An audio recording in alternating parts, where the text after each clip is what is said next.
کی تاخیر، جبکہ میں عرض کر رہا ہوں، آپ کو بتائی جاتی رہتی ہوں یہ باتیں، عشاء کے بعد جاگنا جائز نہیں،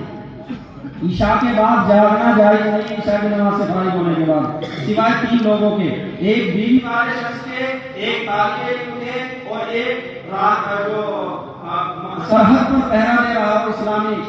سلطنت کا، اس کے، ان 3 لوگوں کے علاوہ کسی کے لیے جاگنا جائز نہیں۔ اور جب وہ عشاء کی نماز پڑھتے ہی سوئے گا تو آپ اندازہ کر سکتے ہیں کہ انشاءاللہ اگر اس نیت سے سوئے گا تو تہجد کی بھی توفیق ہوگی، اور تہجد کے بعد پھر نماز کی تو توفیق ضرور ہوگی۔ اب جب سونا ہی ہمارا 12 بجے اور 1 بجے اور 2 بجے ہو رہا ہے، تو پھر اس جسم میں کون سا نیا کرنٹ اور نئی طاقت ڈالی جائے گی کہ پھر ہم کو 3 بجے اور 4 بجے اٹھا کر کھڑا کر دیں، جب ہم اپنی راہ خود مار دیتے ہیں اور شیطان کے ساتھ مل کر خود ہی ہم شیطانی لقمہ بن جاتے ہیں، تو کیسے ہمیں فجر کی نماز مل جائے؟ اور تہجد کا تو تصور ہی ختم ہوتا چلا جا رہا ہے۔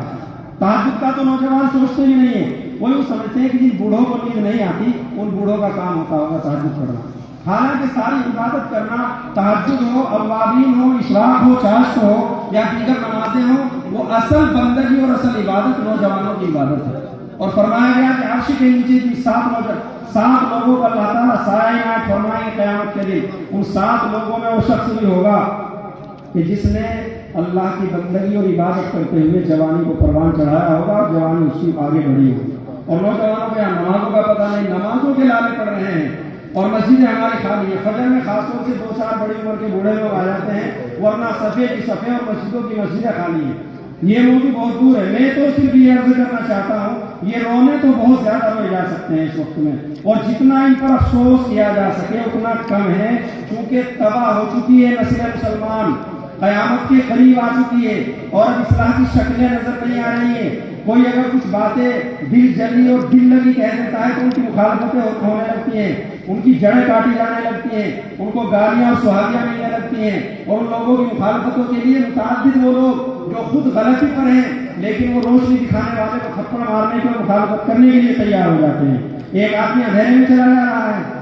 وہ گرنے کے لیے تیار ہے، لمبی چوڑی چھت پر جا رہا ہے اور اندھیرا گھٹا ٹوپ طریقے سے چھایا ہوا ہے، اور اب گرا جیسے لینٹر کے آخر میں پہنچے گا، نیچے ٹپک جائے گا، ہڈیاں ٹوٹ جائیں گی، زندگی سے ہاتھ دھو بیٹھے گا۔ اتفاق سے دوسرا بھائی آتا ہے ٹارچ اور روشنی لے کر، ارے بھائی ذرا روشنی دیکھو، لینٹر ختم ہو رہا ہے، آپ آگے نہ جائیے، اور اس بھائی کو تھپڑ مارا جاتا ہے کہ تو کون ہوتا ہے مجھے روشنی دکھانے والا؟ میں جس راستے سے چل رہا تھا مجھے چلنے دیا جاتا، میں گرتا تو مجھے گرنے دیا جاتا، میں مرتا تو مجھے مرنے دیا جاتا۔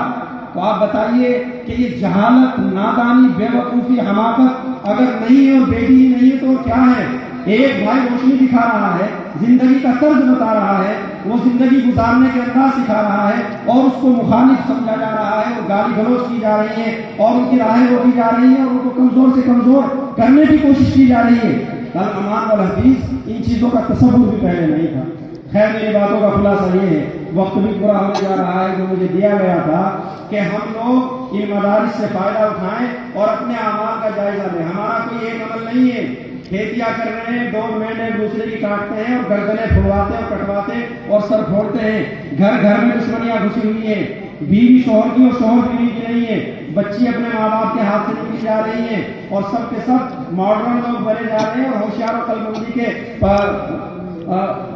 راگ الاپ رہے ہیں۔ ہم عقل مند ہیں، ہم ہوشیار ہیں، ہم پولیٹکس میں ہیں، ہمارے پاس سندیں ہیں، ہمارے پاس شہادتیں ہیں، ہم اتنی ڈگریاں رکھتے ہیں، ہم ڈاکٹر صاحب ہیں، ہم ماسٹر صاحب ہیں، ہم پروفیسر صاحب ہیں، ہم انجینئر صاحب ہیں۔ ارے یہ ساری کی ساری ڈگریاں رکھے رہ جائیں گی۔